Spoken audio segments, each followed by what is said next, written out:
بسم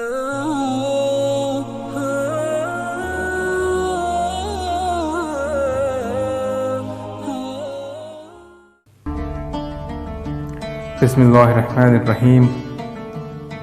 اصحاب فیل کا واقعہ کچھ اس طرح سے ہے۔ حضور اکرم صلی اللہ علیہ وسلم کی پیدائش سے صرف 55 دن پہلے یمن کا بادشاہ ابرہہ ہاتھیوں کی فوج لے کر کعبہ ڈھانے کے لیے مکہ پر حملہ ور ہوا۔ اس کا سبب یہ تھا کہ ابرہہ نے یمن کے دارالسلطنت صنعا میں ایک بہت ہی شاندار اور عالیشان گرجا گھر بنوایا اور یہ کوشش کرنے لگا کہ عرب کے لوگ بجائے خانہ کعبہ کے یمن آ کر اس گرجا گھر کا حج کیا کریں۔ جب مکہ والوں کو یہ معلوم ہوا تو قبیلہ کنانہ کا ایک شخص غیظ و غضب میں جل بھن کر یمن گیا اور وہاں کے گرجا گھر میں پاخانہ کر اس کو نجاست سے لت پت کر دیا۔ جب ابرہہ نے یہ واقعہ سنا تو وہ طیش میں آپے سے باہر ہو گیا اور خانہ کعبہ کو ڈھانے کے لیے ہاتھیوں کی فوج لے کر مکہ پر حملہ کر دیا، اور اس کی فوج کے اگلے دستے نے مکہ والوں کے تمام اونٹوں اور دوسرے مویشیوں کو چھین لیا۔ اس میں 200 یا 400 اونٹ عبد المطلب کے بھی تھے۔ عبد المطلب کو اس واقعے سے بڑا رنج ہوا، چنانچہ آپ اس معاملے میں گفتگو کرنے کے لیے اس کے لشکر میں تشریف لے گئے۔ جب ابرہہ کو معلوم ہوا کہ قریش کا سردار اس سے ملاقات کرنے کے لیے آیا ہے تو اس نے آپ کو اپنے خیمے میں بلا لیا، اور جب عبد المطلب کو دیکھا کہ ایک بلند قامت، رعب دار اور نہایت ہی حسین و جمیل آدمی ہے جن کی پیشانی پر نور نبوت کا جاہ و جلال چمک رہا ہے، تو صورت دیکھتے ہی ابرہہ مرعوب ہو گیا اور بے اختیار تخت شاہی سے اتر کر آپ کی تعظیم و تکریم کے لیے کھڑا ہو گیا اور اپنے برابر بٹھا کر دریافت کیا کہ کہیے سردار قریش، یہاں آپ کی تشریف آوری کا کیا مقصد ہے؟ عبد المطلب نے جواب دیا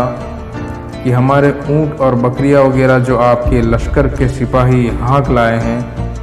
آپ ان سب مویشیوں کو ہمارے سپرد کر دیجیے۔ یہ سن کر ابرہہ نے کہا کہ اے سردار قریش، میں تو یہ سمجھتا تھا کہ آپ بہت ہی حوصلہ مند اور شاندار آدمی ہیں، مگر آپ نے مجھ سے اپنے اونٹوں کا سوال کر کے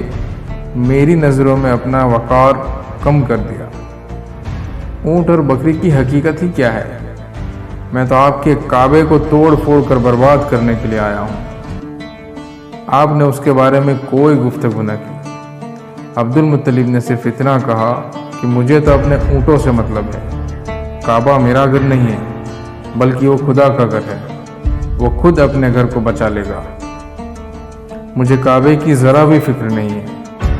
یہ سن کر ابرہہ اپنے فرعونی لہجے میں کہنے لگا کہ اے سردار مکہ، سن لیجیے، میں کعبے کو ڈھا کر اس کی اینٹ سے اینٹ بجا دوں گا اور روئے زمین سے اس کا نام و نشان مٹا دوں گا، کیونکہ مکہ والوں نے میرے گرجا گھر کی بڑی بے حرمتی کی ہے، اس لیے میں اس کا انتقام لینے کے لیے کعبے کو مسمار کر دینا ضروری سمجھتا ہوں۔ عبد المطلب نے فرمایا کہ پھر آپ جانیں اور خدا جانے، میں آپ سے سفارش کرنے والا کون؟ اس گفتگو کے بعد ابرہہ نے تمام جانوروں کو واپس کر دینے کا حکم دے دیا، اور عبد المطلب تمام اونٹوں اور بکریوں کو ساتھ لے کر اپنے گھر چلے آئے اور مکہ والوں سے فرمایا کہ تم لوگ اپنے اپنے مال مویشیوں کو لے کر مکہ سے باہر نکل جاؤ اور پہاڑیوں کی چوٹیوں پر چڑھ کر اور دروں میں چھپ کر پناہ لے لو۔ مکہ والوں سے یہ کہہ کر پھر خود اپنے خاندان کے چند آدمیوں کو ساتھ لے کر خانہ کعبہ میں گئے اور دروازے کا حلقہ پکڑ کر انتہائی بے قراری اور گریہ زاری کے ساتھ دربار باری میں اس طرح دعا مانگنے لگے کہ اے اللہ، بے شک ہر شخص اپنے اپنے گھر کی حفاظت کرتا ہے، لہٰذا تو بھی اپنے گھر کی حفاظت فرما، تو بھی اپنے گھر کی حفاظت فرما۔ اور صلیب والوں اور صلیب کے پجاریوں عیسائیوں کے مقابلے میں اپنے اطاعت شعاروں کی مدد فرما۔ عبد المطلب نے یہ دعا مانگی اور اپنے خاندان والوں کو ساتھ لے کر پہاڑی کی چوٹی پر چڑھ گئے اور خدا کی قدرت کا جلوہ دیکھنے لگے۔ ابرہہ جب صبح کو کعبہ ڈھانے کے لیے اپنے لشکر سردار اور ہاتھیوں کی قطار کے ساتھ آگے بڑھا اور مقام مغمس میں پہنچا تو خود اس کا ہاتھی، جس کا نام محمود تھا، ایک دم بیٹھ گیا، خرچند مارا اور بار بار للکارا، مگر ہاتھی نہیں اٹھا۔